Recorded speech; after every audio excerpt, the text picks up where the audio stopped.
한번 따라 하실까요? 돌을 옮겨 놓으라. 돌을 옮겨 놓으라. 오늘 본 말씀은 예수님께서 그 유명한 나사로라고 하는 사람을 죽었는데 살리신 이야기입니다. 신약 성경에 보면 예수님이 죽은 사람을 살린 사건이 3번 나옵니다.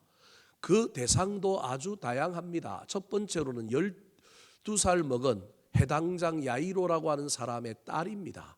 그래서 손을 내밀어서 죽은 그 소녀를 향하여 달리다쿰, 소녀야 일어나라 라고 하고 손을 내미니 죽었던 이 12살 먹은 소녀가 살아서 일어났습니다.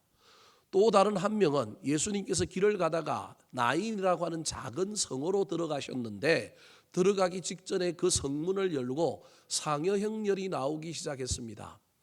가부가 홀로 자식 하나 보고 장가갈 나이가 된 청년인데 그 아이 키우느라고 고생하면서 키우고 그 아이가 이제 빛을 볼 만한 청년이 되었는데 그만 죽어버렸습니다. 얼마나 원통하겠습니까? 남편도 없이 아들 키웠는데, 그리고 이 가부가 얼마나 삶을 잘 살았는지 그 성에 있는 모든 사람이 슬퍼하고 그 상여행렬을 따라 나옵니다. 성으로 들어가던 우리 예수님이 상여행렬과 조우할 때 손을 얹어서 그 상여에 손을 대시고 이 여인의 불쌍함을 기억하시고 청년을 살려주셨습니다. 나인성 가부의 아들을 살린 겁니다. 12살 소녀, 그리고 나이는 알 수 없지만 청년을 살려주셨습니다. 오늘 본문 말씀은 예수님과 동년배거나 조금 더 나이가 많을 수도 있는 장년인 나사로라고 하는 예수님의 가장 친한 사람, 앞에 2명은 잘 모르는 사람이지만 살려주셨고 나이도 다양하고 그 다음에 성별도 다양한데 이번에는 가장 잘 아는 사람을 살립니다. 우리 예수님의 음성이, 우리 주님의 말씀이 얼마나 능력이 있었던지 말 한마디에 죽은 자가 살아났습니다. 43절 44절 말씀 같이 한번 읽어볼까요? 시작. 이 말씀을 하시고 큰 소리로 나사로야 나오라 부르시니 죽은 자가 수족을 배로 동인 채로 나오는데 그 얼굴은 수건에 쌓였더라. 예수께서 이르시되 풀어놓아 다니게 하라 하시니라. 큰 소리로 아버지가 아들을 부르듯이 친구가 친구를 부르듯이 그 부름에 응답하여 나사로야 나오라 하니까 죽었던 나사로가 벌떡 일어나서 나왔습니다. 이스라엘 백성들이 구약에는 이집트에서 종살이를 했기 때문에 많은 문화적인 영향을 받았습니다. 그래서 장례 문화도 그 영향 속에 있었습니다. 이집트는 전부 죽으면 미라로 만들지만 거기까지는 아니더라도 이스라엘 백성들이 이집트에 살았던 그 영향 때문에 미라까지는 아니더라도 시체를 우리로 치면 붕대로 다 감아 놓은 겁니다. 그리고 온 손발을 다 묶었습니다. 세계 모든 장례의 문화가 거의 비슷합니다. 그냥 시체를 그냥 묻는데도 간혹 있기는 하지만 대부분 소위 말하는 염을 해서 가지런히 그 몸이 구겨지지 않도록 하는 겁니다. 우리나라도 염을 하고 얼굴에는 모자를 씌우는 것으로 마지막 염 장례 절차가 진행됩니다. 얼마나 둘둘 말아놨는지 모릅니다. 살아는 났는데 둘둘 말아놓은 채로 있으니 얼마나 답답해 보였던지 예수님께서 그거 풀어서 놓아서 뭐하게 하려고요? 다니게 하라. 소위 말하는 강시처럼 나온 겁니다. 그러니까 얼굴도 풀어주고 손과 발, 다리도 풀어주어서 자유롭게 돌아다니게 해라. 이게 큰 부활의 권능, 부활의 모습을 소개하고 있는 것입니다. 우리 주님은 이 사건을 통하여 내가 부활할 거다, 내가 부활의 권능을 가지고 있는 메시아다, 이것을 알려주려고 의도적으로 예수님께서 이 나사로를 살립니다. 그의 여동생들이 오빠가 아팠을 때 살려달라고 사람을 보냈는데도 불구하고 예수님께서 일부러 더디 오시고 지체하여 오심으로 말미암아 죽음을 방치한 다음에 이 죽었던 나사로를 살리는 이야기를 통하여 나도 부활할 거다, 내가 이 부활의 능력을 가지고 있는 메시아 구세주라고 하는 것을 알려주기 위하여 이 퍼포먼스를 행하였습니다. 우리 주님의 그 말의 능력이 얼마나 강력했던지 나사로야 나오라 그랬더니 나왔습니다. 그런데 오늘 본문에 이 부활의 사건에 하나 이상한 점이 있습니다. 그것이 무엇이냐 하면 예수님께서 이렇게 말하기 전에 마르다와 마리아에게 행동 하나를 시킵니다. 그 행동이 무엇일까요? 38절과 39절 말씀 같이 읽어볼까요? 시작. 이에 예수께서 다시 속으로 비통히 여기시며 무덤에 가시니 무덤이 굴이라 돌로 막았거늘 예수께서 이르시되 돌을 옮겨 놓으라 하시니 그 죽은 자의 누이 마르다가 이르되 주여 죽은 지가 나흘이 되었음에 벌써 냄새가 나나이다. 우리 예수님은 능력이 많으셔서 말씀으로도 모든 일을 할 수 있습니다. 하나님은 말씀으로 천지를 창조하셨으니 그의 아들 예수님도 말로 다 합니다. 대부분 우리 주님께서 직접 사람을 살릴 때도 우리 주님이 다 하셨는데 이번에 나사로를 살릴 때 우리 주님은 혼자 다 하지 않고 그의 두 여동생인 마르다와 마리아에게 요구하셨습니다. 무덤에 뭘 옮겨 놓으라고요? 돌을 옮겨 놓아라.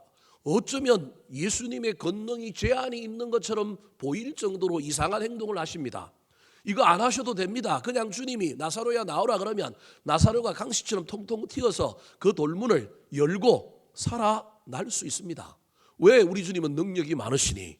못하실 일이 없는 우리 예수님께서 이상하게도 이번에 나사로를 살릴 때는 그의 두 여동생에게 막혀있던 돌문을 옮겨 놓으라고 이야기하셨습니다. 사랑하는 성도 여러분, 이 이야기가 오늘을 살아가는 저와 여러분에게도 아주 중요한 이야기입니다. 하나님은 때로는 혼자서 전지전능하게 모든 일을 다 하시지만 우리 하나님이 역사의 기적을 만들고 놀라운 일을 만들 때 반드시 우리와 합력하시기를 원하십니다. 하늘에서 사과가 뚝 떨어지게 하시는 것이 아니라 사과 나무 밑으로 걸어오게 하시거나 아니면 사과를 따게 하시는 분이 누구냐 하면 하나님입니다. 내가 농사 짓지 않고 내가 길르지 아니하였지만 사과를 주시는 분이 쿠팡을 통해 갖고 그냥 갖다 주셔서 나는 그냥 먹는 것이 아니라 때로는 나를 사과밭으로 인도하시고 나의 손을 들어서 그 사과를 따게 하셔서 너는 나의 동력자다.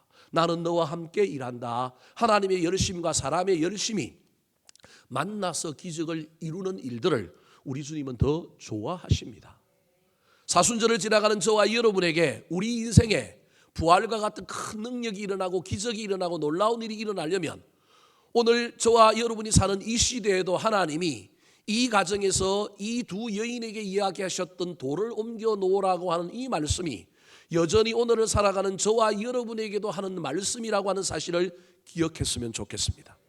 특별히 사순절을 지나 부활의 영광에 우리도 참여하려면 예수님의 그 놀라운 명령, 그 놀라운 권능, 우리 주님의 그 놀라운 은혜가 우리 삶에 비추어져서 우리 인생을 가로막고 있는 큰 돌이 있어서 주님의 명령이 그 돌을 통과하여서도 영향을 끼칠 수 있지만 하나님께서 우리 인생의 동굴에서 우리를 끄집어내시고 묶여있는 우리를 자유하게 만들고 우리에게 놀라운 기적을 행하시려고 할 때 우리에게 돌을 옮겨 놓으라고 명령하고 계신다는 사실이 저와 여러분이 깨달아졌으면 좋겠고 이 사순절 기간에 저와 여러분의 귀에 들렸으면 좋겠습니다.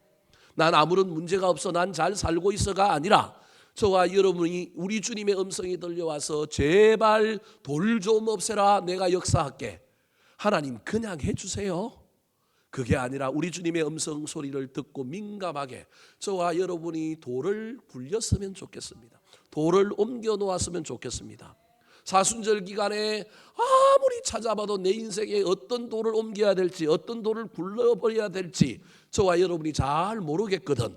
주님 앞에 주님 목사님이 설교해서 사순절 기간 마지막까지 달려갈 때 우리가 해야 할 일이 돌 옮겨 놓는 거라 그랬는데 돌 굴리는 거라 그랬는데 내 인생에 어떤 돌을 내가 옮겨야 될지 어떤 돌이 내 인생의 동굴을 막고 있는지 잘 모르겠습니다.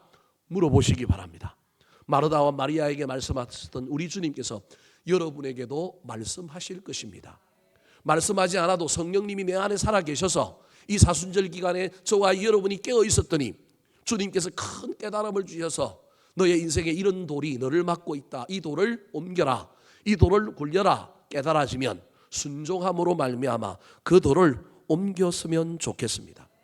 마르다와 마리아에게 그 일을 행하라고 이야기하신 것은 그것이 없어도 우리 주님께서 나사로를 살릴 수 있지만 이 돌을 옮기는 인간의 작은 열심을 통하여 이 마르다와 마리아에게 더 큰 깨달음, 더 믿음의 진보와 성숙, 더 아름다운 역사를 이루게 하려고 하는 뜻이 그 안에 담겨 있는 겁니다. 능력이 부족해서 돌 좀 치워줘 내가 살려줄게가 아니라 이 돌을 치우는 행위를 통하여 이 마르다와 마리아에게 교훈을 주고 이 마르다와 마리아의 신앙을 성장시키고 성숙시키려고 하는 의도가 있는 것입니다. 그렇다면 예수님께서 치우라고 하는 돌은 무엇일까요? 물리적인 돌을 치웠지만 이 돌을 치우는 이 두 여인에게 이 돌은 어떤 의미가 있을까요? 첫 번째입니다. 따라하시겠습니다. 원망의 돌. 원망의 돌. 마르다와 마리아가 이 돌을 옮겼을 때 그들이 옮겼던 첫 번째 돌의 성격은 원망입니다.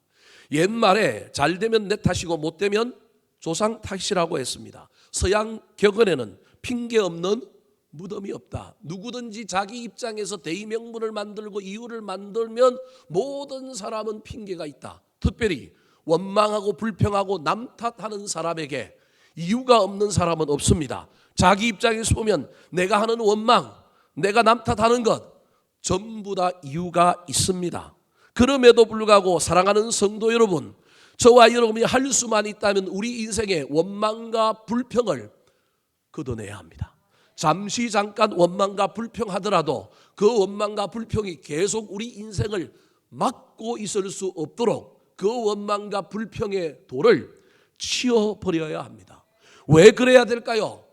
저와 여러분이 인생을 해석감에 있어서 우리 입장에서는 다 원망할 일이고 다 남 탓할 만한 일이지만 여러분 알고 보면 안 그런 일도 많은데 저와 여러분이 이 원망과 불평을 주업으로 삼으면 모든 일에 이 잣대를 갖다 댑니다.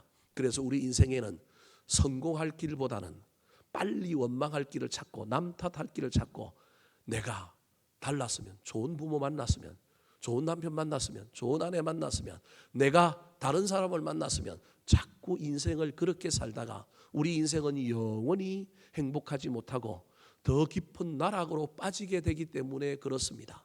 인간이 원망하지 않고 살 수는 없습니다. 그런데 원망하다가도 빨리 깨닫고 이 원망의 돌을 굴러버려야 합니다. 오늘 본문에도 오라버니 나사로가 죽은 것 때문에 원망이 가득 찬 두 여인 마르다와 마리아가 등장합니다. 21절과 32절 말씀 같이 읽어볼까요? 시작. 마르다가 예수께 여짜오되 주께서 여기 계셨더라면 내 오라버니가 죽지 아니하였겠나이다. 마리아가 예수 계신 곳에 가서 배웠고 그 발 앞에 엎드려 이르되 주께서 여기 계셨더라면 내 오라버니가 죽지 아니하였겠나이다 하더라. 오빠 나사로가 죽고 난 다음에 뒤늦게 찾아온 나흘이나 지나고도 우리 주님이 오셨는데 그 주님 앞에 이 마르다와 마리아가 이렇게 원망합니다. 주께서 여기 계셨더라면 내 오라버니가 죽지 아니하였겠나이다. 어떻게 보면 믿음이 있는 것 같고 주님이 살리실 수 있다라고 얘기하는 것 같은데 또 어떻게 보면 주님이 여기 안 계심으로 누가 죽었다고요? 우리 오빠가 죽었다. 오빠의 죽음의 책임은 누구한테 있다? 주님께 있습니다. 뭐가 맞는 해석인지는 잘 모르겠지만 두 가지 뉘앙스가 함께 들어있는, 한편으로는 믿음을 고백하고 있는 것 같은데 한편으로는 주님 때문에 우리 오빠가 죽었습니다. 마르다와 마리아가 동일하게 똑같은 표현을 쓰고 있습니다. 아마도 예수님 온다 그러니 저 제일 앞으로 쫓아갔던 사람이 마르다고 그 마르다와 함께 집으로 돌아오실 때 뒤에 마리아가 주님을 만나서 언니가 했던 말을 똑같이 하고 있는 자매입니다. 이 자매가 오늘날로 치면 예수를 잘못 믿는 자매가 아닙니다. 잘 믿는 자매입니다. 주님을 의지하고 신뢰하는 자매인데도 불구하고 인생의 고난을 만나고 오빠가 죽고 나니 그의 마음에 무엇이 흘러나오느냐 하면 주님을 사랑하고 주님을 믿지만 우리 주님이 사람 고칠 수 있다는 걸 믿지만 한편으로는 죽은 것에 대한 원망을 이게 하나님의 섭니다 그렇게 해석하지 못하고 누구 때문이라고요? 예수님 때문이다라고 이야기합니다. 그렇다면 이 여인들의 이 원망이 무조건 잘못되었을까요? 그렇지는 않습니다. 오빠가 아팠을 때 주님이 고칠 수 있다라고 하는 것을 믿고 이들은 오빠의 아픔을 고칠 수 있는 분은 예수님밖에 없다. 그래서 사람을 누구에게 보냈느냐 하면 예수님께 보내어 빨리 와달라고 예수님을 재촉했습니다. 3절과 6절 말씀 같이 읽어볼까요? 시작. 이에 그 누이들이 예수께 사람을 보내어 이르되 주여 보시옵소서 사랑하시는 자가 병들었나이다 하니 나사로가 병들었다 함을 들으시고 그 계시던 곳에 이틀을 더 유하시고 3절에 보면 이 두 여동생이 오빠가 아픔을 벗고 예수님만이 살릴 수 있다 그 믿음 가지고 사람을 보냈습니다. 이때 주님이 오셨다면 얼마나 좋을까요? 왜냐하면 보낸 사람은 갔다가 뭐 했어요? 왔는데 와야 될 누구는 안 온 거예요?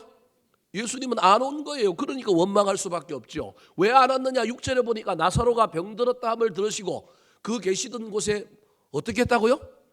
이틀을 더 유한 거예요. 그러니까 보세요. 가는데 하루, 오는데 하루. 근데 우리 주님이 지체한 날이 이틀. 그러니까 며칠 만에 죽은 거예요? 며칠이 지난 거예요? 4일이 죽은 거예요. 근데 여러분 좀 더 깊숙이 들어가면 이 종이 출발할 때 또는 출발한 이후에 조금 안 있어서 누가 죽은 거예요? 나사로는 이미 죽은 거예요. 왜냐하면 죽은 지 나흘이라 그랬으니 죽은 지 나흘을 계산해 보면 이 종이 갔다가 가는데 하루 오는데 하루 예수님이 지체한데 이틀이니까 이미 사람을 보냈을 때 나사로는 먼저 죽었는데도 불구하고 갔다 왔어도 죽지 않아서 살아 있을 가능성이 그렇게 희박함에도 불구하고 사람 죽은 것 때문에 원망을 누가 하고 있느냐 하면 이 두 여동생이 하고 있는 거예요. 그렇다면 우리 주님은 왜 이 사랑하는 나사로 그리고 그 마르다와 마리아가 예수님이 얼마나 잘했는데 마르다는 열심히 요리해서 주님 올 때마다 먹였고 마리아는 우리 주님 설교할 때마다 그 발치에 앉아가지고 그 영적인 말씀을 얼마나 잘 받아 먹었는지 얼마나 우리 주님이 기뻐했는지 모르는 이 두 여인의 이 소원을 그렇게 깔아 뭉개버렸을까요? 4절 말씀에 이유가 나옵니다. 같이 한번 읽어볼까요? 시작. 예수께서 들으시고 이르시되 이 병은 죽을 병이 아니라 하나님의 영광을 위함이요 하나님의 아들이 이로 말미암아 영광을 받게 하려 함이라 하시더라. 죽어야 영광을 받는다. 죽고 난 다음에 살려야 된다. 그런 말입니다. 이 예수님께서는 의도적으로 이 일을 통하여 내가 부활할 거다. 내가 죽은 자를 살리는 권능이 있다. 심지어 이 이틀을 유하신 이유는 나사로가 죽은 지 며칠 되어야 되느냐 하면 나흘이 되어야 되는 거예요. 왜? 예수님은 죽은 지 며칠 만에 부활하셔야 되니까 3일 만에 부활하셔야 되니까 나흘 된 사람도 고치는데 사흘 죽은 사람이 부활하는 건 아무것도 아니다라고 하는 걸 미리 보여주기 위하여 의도적으로 나흘 죽은 후에 가서 고치려고 살리려고 우리 주님께서 이렇게 하고 있는 겁니다. 이걸 알 리가 없습니다. 이걸 모르니 원망이 터져 나오는 것입니다. 그래서 우리 주님께서 도착하자마자 나흘 됐는데도 불구하고 이 두 여인을 향하여 돌 좀 옮겨라. 너희 마음속에 뭐가 가득하다? 원망이 가득하다. 사랑하는 성도 여러분, 지금 저와 여러분의 수많은 인생의 길목을 원망이라고 하는 돌이 막고 있지는 않습니까? 부모에게서 받은 상처, 하다가 안 된 일을 가지고 저와 여러분이 늘 원망과 불평만으로 인생을 살고 있지는 않습니까? 우리 주님께서 이 사순절에 저와 여러분에게 남아있는 이 원망과 불평의 돌이 있다면 옮겨놓으라고 이야기하십니다. 굴러놓으라고 하십니다.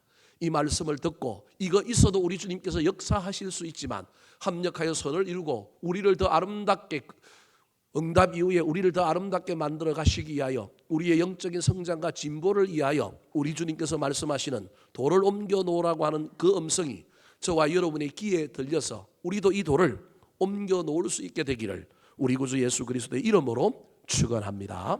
두 번째, 예수님께서 나사로의 여동생 마르다와 마리아에게 돌을 옮겨 놓으라 그랬는데 어떤 돌을 옮겨 놓으라고 이야기했을까요? 따라하시겠습니다. 불신의 돌. 불신의 돌. 나사로의 무덤을 가로막고 있는 돌을 옮기고 굴러버리라고 하는 주님의 명령에 여러분 원망을 품고 있었던 이 마르다와 마리아가 또 어떤 마음을 가지고 있었을까요? 그들이 보인 반응은 어떤 반응이었을까요? 39절 말씀 같이 읽어볼까요? 시작. 예수께서 이르시되 돌을 옮겨 놓으라 하시니 그 죽은 자의 누이 마르다가 이르되 주여 죽은 지가 나흘이 되었음에 벌써 냄새가 나나이다. 돌을 옮겨 놓으라 그러니 성질이 나가지고 우리 주님 앞에 그동안 주님과 관계가 있으니 화는 심하게 못 내고 뭐라고 얘기합니까? 주여 죽은 지가 며칠 되었다고요? 나흘 되었습니다. 벌써 뭐가 납니까? 냄새가 납니다. 주님은 할 수 없습니다. 죽어가는 사람은 뭐 할 수 있는데요? 살릴 수 있는데 냄새 나는 시체는 뭐 할 수 없다고요? 살릴 수 없습니다라고 하는 말이 저 안에 들어있는 거예요. 여러분, 저와 여러분 예수를 믿으면서 선택적으로 믿어요. 선택적으로 우리의 믿음이 등장하는 거예요. 이 마르다와 마리아가 예수 잘 못 믿는 사람이 아니에요. 잘 믿는, 성경에 나오는 믿음 꽤 괜찮은 사람들 모델 중에 모델입니다. 이 모델도 여러분 그들의 믿음이 선택적이라는 거예요. 내가 할 수 있다고 하는 것은 우리 주님이 하시는 분이고, 내 생각에 못하는 것은 우리 주님은 못하시는 분이다. 내 생각 안에 우리 주님을 가두어 놓고 저와 여러분이 신앙생활 할 때가 얼마나 많은지 모릅니다. 믿음이 좋아도 저와 여러분이 이렇게 살 수 있다는 걸 인정하셔야 됩니다. 하나님을 향하여, 우리 주님을 향하여 우리가 믿음이 없고 불신이 있는 거예요. 옛날에는 했는데 지금은 못하고, 저 일은 하는데 이 일은 안 되고, 저 교회는 일어나는데 우리 교회는 안 일어나고. 여러분, 이것이 저와 여러분이 굴러버려야 할 불신의 돌입니다. 이 불신의 돌이 있음을 보고 원망의 돌만 있는 게 아니라 불신의 돌이 있는 걸 보고 우리 주님이 그에게 믿음을 요구하십니다. 40절 말씀 읽어볼까요? 시작. 예수께서 이르시되 내 말이 내가 믿으면 하나님의 영광을 보리라 하지 아니하였느냐 하시니, 내 말이 네가 믿으면 하나님의 뭘 보리라? 영광을 보리라 하지 않았느냐?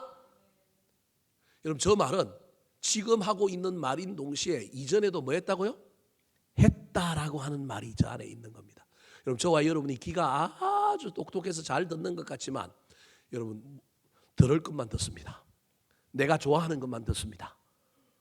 분명히 우리 예수님께서 내 말이 네가 믿으면 하나님의 영광을 보리라 하지 아니하였느냐, 옛날에 했다라는 겁니다. 이 말은 누구한테도 했느냐 하면 제자들한테도 했고요, 마리아와 마르다한테도 했다라는 말입니다. 그런데 제자들도 지금 저 말을 기억하지 못하고, 누구도 기억하지 못해요? 마리아, 마르다도 기억하지 못하는 거예요. 들었기는 들었는데 그때는 대충 듣고 저게 뭔 말인지 생각도 안 해본 겁니다. 그래서 그 말이 마음속에 남아있는 사람, 약속의 말씀이 남아있는 사람이 아니라 정작 품어야 될 약속의 말씀은 온데간데 없고 여러분, 불신이 들어온 겁니다. 믿음은 말씀을 잃어버리지 않는 겁니다. 믿음은 하나님의 언약, 약속이 우리 안에 살아있는 겁니다. 그래서 현실을 초월하여 믿는 것인데 마르다와 마리아가 오라버니 죽음 안에서 깡그리 잊어버렸습니다. 어쩌면 예수님께서 예루살렘에 3번 올라가셨는데 올라갈 때마다 이 베다니에 있는 나사로의 집을 들렀고 그때마다 예수님은 자기의 죽음과 부활에 대하여 얘기하셨을 겁니다. 그때마다 마르다와 마리아는 이 이야기를 이미 들었는데도 불구하고 막상 자기의 삶에 이런 일이 일어나니 여러분, 해석과 판단만이 있지 하나님의 말씀이 그 앞에 없는 겁니다. 40절에서 우리 예수님이 사용하고 있는 시제는 네가 믿으면 하나님의 영광을 보리라. 너 불신 돌 굴리고 믿음 카드 사용해. 그래서 믿으면 현재, 미래 보리라. 현재와 미래 시제를 사용하고 있는 분이 누구냐 하면 예수님이십니다. 그런데 여러분, 마르다와 마리아는 현재와 미래가 없습니다. 원망 때문에, 비의 의식 때문에, 불신 때문에 어디에만 매여 있느냐 하면 과거에만 매여 있습니다. 주님이 여기 계셨더라면, 만약에 옛날에 과거에 초점이 맞춰져 있는 사람이 누구냐 하면 마르다와 마리아입니다. 여러분, 과거를 잊어버리면 안 됩니다. 과거에서 교훈을 얻어야 되고 과거에 내가 얼마나 죄인이었는지, 내가 누구였는지를 알아야 됩니다. 그러나 그 과거가 우리를 올가매고 있으면 안 됩니다. 썬뿌리가 되어서 우리를 붙잡고 있으면, 우리의 시선이 현재를 넘어 미래로 나아가지 못하면 절대 발전은 없습니다. 그래서 마르다와 마리아는 여러분 온통 어두운 뿐입니다. 절망뿐입니다. 근데 우리 주님은요, 네가 믿으면 하나님의 뭘 보리라? 영광을 보리라. 현재와 미래를 보고 있는 분이 누구냐 하면 우리 주님이십니다. 사랑하는 성도 여러분, 가족관계에서 부모에게 상처를 받고 자라오는 가운데 내가 하는 일들이 잘 안 되어서 과거에 매여 있는 사람들이 참 많습니다. 여러분 제발 너무 과거에 매여 있지 마시기 바랍니다. 인간이기 때문에 매여 있을 수도 있지만 할 수만 있다면 실패한 일, 안 되는 일 앞에서 네 때문에 안 됐다 원망하거나 하나님 믿지 못하고 현실 바라보면서 절망만 하지 말고 빨리 정신을 차렸으면 좋겠습니다. 이 위기 가운데 우리 하나님이 하실 일은 무엇인가? 저와 여러분이 현재 해야 될 일이 무엇인가?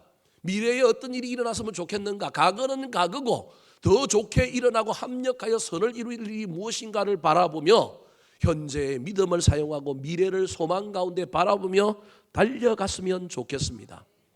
이 모든 일에 실패한 사람이 누구냐면 마르다와 마리아입니다. 믿음 좋은 여인들입니다. 그럼에도 불구하고 여러분 어떤 인생의 중요한 일 앞에서는 절대 쉬운 일이 아닙니다. 믿음을 사용하기가 쉽지 않습니다. 그래서 원망을 사용하고 있고요. 믿음보다는 불신을 사용하고 있고요. 현재와 미래보다는 과거에 갇혀 있어서 아무것도 안 하려고 하고 있는 그에게 예수님이 찾아오셔서 네가 믿으면 하나님의 뭘 보리라? 영광을 보리라. 이때 마르다와 마리아가 정신을 차린 거예요. 죽은 지 나흘 됐습니다. 벌써 시체에서 뭐합니다? 냄새가 납니다. 안 옮기려고 그래요. 순종 안 하려고 그래요. 믿음이 없으니까. 주님 안 된다는 거예요. 죽은 자는 못 살린다는 거예요. 그런데 우리 주님이 딱 이야기하는 거예요. 네가 믿으면 영광을 보리라. 그 말에 정신이 돌아온 거예요. 그 말에 영적인 분별력이 찾아온 거예요. 여러분 저와 여러분이 신앙생활 가운데 이런 일이 있었으면 좋겠습니다. 그래서 오늘 보면 41절에 보면 이 두 여자가 어떻게 해요? 순종하여 돌을 옮깁니다. 이게 쉬울까요? 어려울까요? 어렵습니다. 아무리 주님의 음성이 들려와도 우리가 그걸 동의하고 순종하기가 쉽지 않습니다. 3번 정도 인간은 3번 정도 얘기해도 들을까 말까 합니다. 그런데 오늘 이 마르다와 마리아가 믿음의 내공이 얼마나 좋은지 한 번 원망하고 불평했는데 두 번째 불신하는 그에게 우리 주님이 얘기하실 때 옛날에 들었던 말씀이 오버랩되면서 정신이 번쩍 든 겁니다. 그래서 깨달아진 겁니다. 이건 놀라운 일입니다. 일반 사람들에게 이 일 일어나기가 쉽지 않습니다. 저와 여러분은 글로 읽고 그러면 이게 당연한 줄 알고 될 줄 아는데요. 실제 삶의 영역에 들어가 보십시오. 주님이 한 번, 두 번 이야기해도 안 되고요. 3번 얘기해도 저와 여러분이 깨닫고 돌이켜서 순종으로 나아가기가 쉽지 않습니다. 어떤 사람은요. 수만 번 얘기해도 들을까요? 안 들을까요? 안 듣습니다.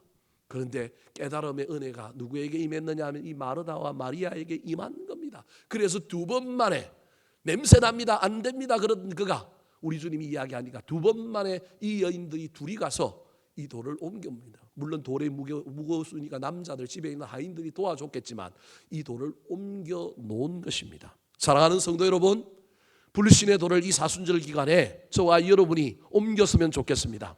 믿음의 돌을 붙잡았으면 좋겠습니다.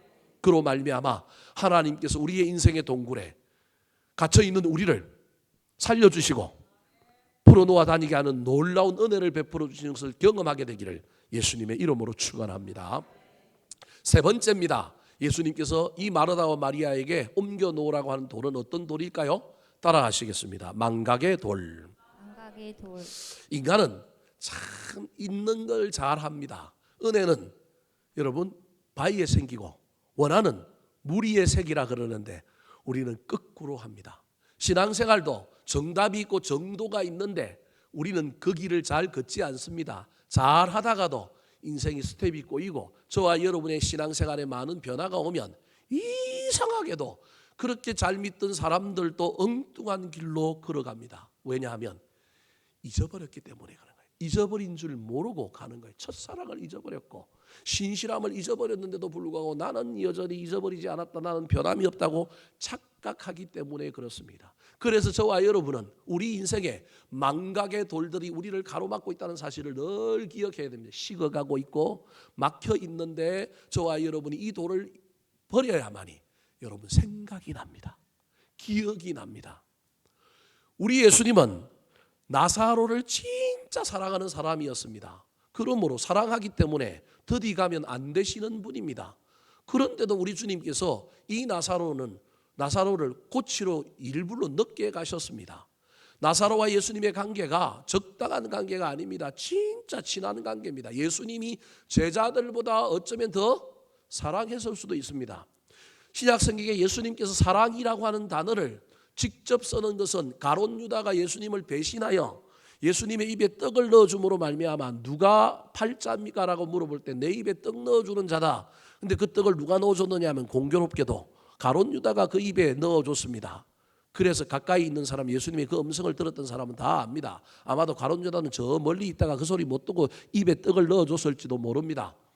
그런데 그때 우리 예수님이 뭐라고 얘기하냐면 예수님께서 자기 사람들을 사랑하시되 어떻게 사랑하셨다고요? 끝까지 사랑하셨다. 우리 주님은 배신할 줄 알면서도 끝까지 사랑하셨다. 그 말은 사람들에게 가룟 유다라고 공포했다 안 했다? 안 했다. 근데 지 발 저려 가지고 지가 나중에 예수님 팔고 목매달아 죽은 사람이 누구냐 하면 가룟 유다인 거예요. 예수님은 가룟 유다가 돌아오기를 파는 것까지도 좋다. 팔아라. 근데 나중에 뭐 하라고요? 돌아와라. 그런 마음으로 우리 주님이 가룟 유다에 대하여 언급하지 않고 끝까지 뭐 하셨다고요? 사랑하셨다.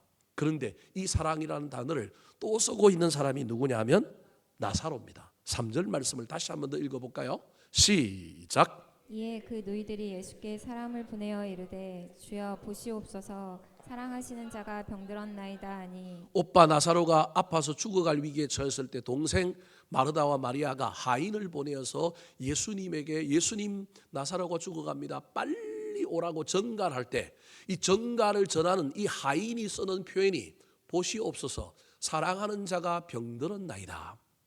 무슨 말이냐 하면 예수님과 나사로 사이의 관계가 어떤지는 둘만 아는 것이 아니라 이 관계가 어떤 관계인지를 지켜보고 있는 모든 사람들이 다 안다라는 거예요. 심지어 누구도 안다고요? 종도 안다라는 거예요. 하인도 안다라는 거예요. 하인이 가가지고 나사로가 죽어갑니다 이래야 되는데 예수님의 마음을 움직이려고 이거 주인이 가르쳐준 말도 아니에요. 너 빨리 가서 선생님에게 우리 오빠 죽는다고 이야기해라 그러는데 이 오빠라고 하는 말 앞에 붙인 말이 이 하인이 자기가 알아서 장작으로 붙인 말, 이 하인이 보기에도 예수님과 나사로 사이는 그냥 그런 사이가 아니라 어떤 사이라고요? 아주 친한 사이라는 거예요. 그래서 이 하인이 자기가 해석한 관점으로 보시옵소서 사랑하는 자가 뭐나이다? 병들었나이다. 빨리 오셔야 됩니다. 이 하인도 얼마나 안타까운지 예수님의 마음을 녹여보려고 그가 쓰는 표현이 나사로를 향하여 주님 사랑했지 않습니까? 사랑하는 자가 죽는데 이러면 됩니까? 라고 이야기하는 거예요. 제가 한 10수년 전에는 제 아내하고 월요일날 유일한 목회자의 즐거움 중에 하나가 영화 보는 겁니다. 저는 우리 집 사람이 영화 좋아하는 줄 알았습니다. 안 좋아하는데 저한테 맞춰준 거예요. 만원의 행복이라고 예전에 한 10수년 전에 저하고 제 아내는 월요일 날만 되면 조조 영화를 보러 갑니다. 그때 조조 영화가 5,000원인가 6,000원인가 4,000원인가 했는데 할인권 뭐고 통신요금 포인트 뭐 하면 둘이 5,000원에 볼 때가 있습니다. 둘이 5,000원을 보고 나머지 5,000원 갖고 차 한 잔 마시고 오거나 국수 한 그릇 먹고 오면 이제 오후 2, 3시쯤 되면 집에 옵니다. 저는 영화 보고 나면 머리가 아주 꽉 차고요. 마음이 행복합니다. 요즘은 우리 집 사람이 안 따라다닙니다. 저는 그때 우리 집 사람이 영화 좋아하는 줄 아는데 저한테 맞춰준 줄도 모르고 요즘도 가자고 하면 요즘은 안 따라다닙니다. 이제 여자가 세져 갖고요. 제가 못 이깁니다. 그래서 저는 요즘은 영화를 안 본 지 참 오래됐습니다. 그 영화를 한 편 딱 보고 그냥 집에 와서 오후 2, 3시쯤에 좀 쉬고 그러면 월요일 하루가 다 가는데 저는 개인적으로 참 행복합니다. 영화에서 보고 배우는 것도 참 많기 때문에 그렇습니다. 재미난 것은 그때 영화를 보러 가면 남자 2명이 꼭 우리하고 동선이 겹치는 남자 2명이 있습니다. 제자강성교회 박한수 목사님하고 큰빛강성교회 이대성 목사님인데 이분들이 부목사 시절에 같이 사역을 했습니다. 한 분은 박한수 목사님은 저하고 나이가 같고요. 이대성 목사님은 나이가 많습니다. 지금 68이거든요. 그러니까 10살 이상 차이가 나는데 둘이 아삼육입니다. 톰과 제리입니다. 그래서 그 둘이 얼마나 친하냐 하면요. 월요일만 되면 부인들 다 내팽개치고 둘이서 뭐 하러 다녀요? 둘이서 영화를 보러 다녀요. 그래서 오해받을 가능성이 많은데 두 사람 동성애자 아닙니다. 박한수 목사는 동성애 엄청 싫어하는 사람입니다. 근데 둘이 앉아서 영화를 보고 둘이 앉아서 같은 팝콘에 손을 넣어서 같이 팝콘을 먹을 정도로 엄청 친합니다. 만날 때마다 그 둘이 만납니다. 그러면 제가 씩 웃으면서 둘이 같이 다니지 말라고 오해받는다고. 근데 지금은 박한수 목사가 워낙 바빠가지고 지금은 둘이 못 노니까 이대성 목사가 한 번씩 심심해갖고 누구한테 전화를 오느냐면 저한테 전화를 옵니다. 그러면 저 만나줄 때도 있고 못 만나줄 때도 있지만 그렇게 둘이 친합니다. 그래서 그 두 사람에게 누군가가 무슨 부탁을 해야 되거나 무슨 도움을 받아야 되거나 그러면 저한테 전화 오면 제가 박한수 목사한테 뭘 부탁하는 사람이 전화 오면 누구한테 이야기하라고요? 이대성 목사한테 이야기해. 이대성 목사한테 뭘 부탁을 해야 되는데 저한테 부탁하면 나보다 누가 더 영향가가 있느냐 하면 박한수 목사가 훨씬 더 영향력이 있으니 그 사람한테 이야기해. 그렇게 토스를 해줍니다. 왜냐하면 제가 봐도 둘이는 아삼육이니까 같이 시간을 보내고 같이 지내고 서로가 아웅다웅하고 싸우지만 서로 어떤 이야기를 하면 존중하고 들어주는 그런 사이니까. 그래서 사람은요, 여러분 표면적인 관계, 사회적인 관계가 아니라 진짜 친한 관계면 시간을 같이 보내고 마음을 토하고 아무 일도 없는데 그냥 아무 말도 안 하는데도 그냥 같이 앉아 있다가 와도 행복한 사람들이 진짜 친한 관계입니다. 어쩌면 예수님과 나사로가 그런 관계였다. 그래서 사람들 눈에도 예수님과 나사로는 서로 뭐 하는 사람이다? 사랑하는 사람이다. 그런데 사랑하는 사람이 죽어가는데 우리 예수님이 하나님의 영광을 위하여 자기가 메시아임을 알려주기 위하여 일부러 안 갔지만 인간적으로는 얼마나 마음이 아플까요? 엄청나게 마음이 괴로웠습니다. 의도적으로 어쩔 수 없이 들이가고 내가 사랑하는 이 나사로가 죽는 것에 대하여 얼마나 힘들었을까요? 그 마음을 알 수 있는 것이 나흘 후에 도착했던 예수님의 모습 속에 얼마나 사랑했는지 사역 때문에 어쩔 수 없이 이 길을 걸어갔지만 인간적으로는 진짜 사랑했다라는 걸 보여주는 구절이 33절, 35절, 38절입니다. 같이 읽어볼까요? 시작. 예수께서 그가 우는 것과 또 함께 온 유대인들이 우는 것을 보시고 심령이 비통히 여기시고 불쌍히 여기사 예수께서 눈물을 흘리시더라. 이에 예수께서 다시 속으로 비통히 여기시며 무덤에 가시니 무덤이 굴이라 돌려 막았거늘. 어쩔 수 없이 이 죽음을 통하여 일해야 되니까 인간적인 아픔을 가슴에 묻고 온 거예요. 그래서 우리 예수님이 이 무덤 앞에 오자마자 참고 참았던 비통함과 아픔이 다 터져버린 거예요. 이제 우리 주님께서 이 나사로를 살리면 되는데 그냥 살리지 않습니다. 충분히 살릴 수 있는데 또 다른 우리 예수님이 이상한 일을 합니다. 저는 왜 이 이상한 일이라고 표현해서 좀 그러는데 왜 이상한 일을 했다고 하느냐 하면 너무 사랑하기 때문에 확실하게 하려고. 우리 주님께서 나사로를 꼭 살려야 되기 때문에 우리 주님이 기적을 행하거나 이적을 행할 때 우리 주님이 직접 하셨습니다. 왜? 주님이 하나님이 신성을 가지고 있는 하나님의 아들이니까. 그런데 오늘은 우리 예수님께서 다른 일을 하십니다. 어떻게 하셨을까요? 41절 말씀 같이 읽어볼까요? 시작. 돌을 옮겨 놓으니 예수께서 눈을 들어 우러러 보시고 이르시되 아버지여 내 말을 들으신 것을 감사하나이다. 돌 옮기지 말고 그냥 불러내어도 나사로가 나올 텐데 돌을 옮겨놓고 나가도 그냥 말하시면 되는데 돌을 옮기라고 하는 이상한 명령도 했을 뿐만 아니라 돌을 옮겨놓고 난 다음에도 그냥 나사로야 뭐 하면 돼요? 나오라 하면 되는데 우리 예수님이 이상한 행동을 하는 거예요. 예수님이 기적을 행하거나 무슨 일을 할 때 병자를 고칠 때 간혹 기도하신 적은 있습니다. 예를 들 것 같으면 오병이어의 기적을 행할 때 어떻게 해요?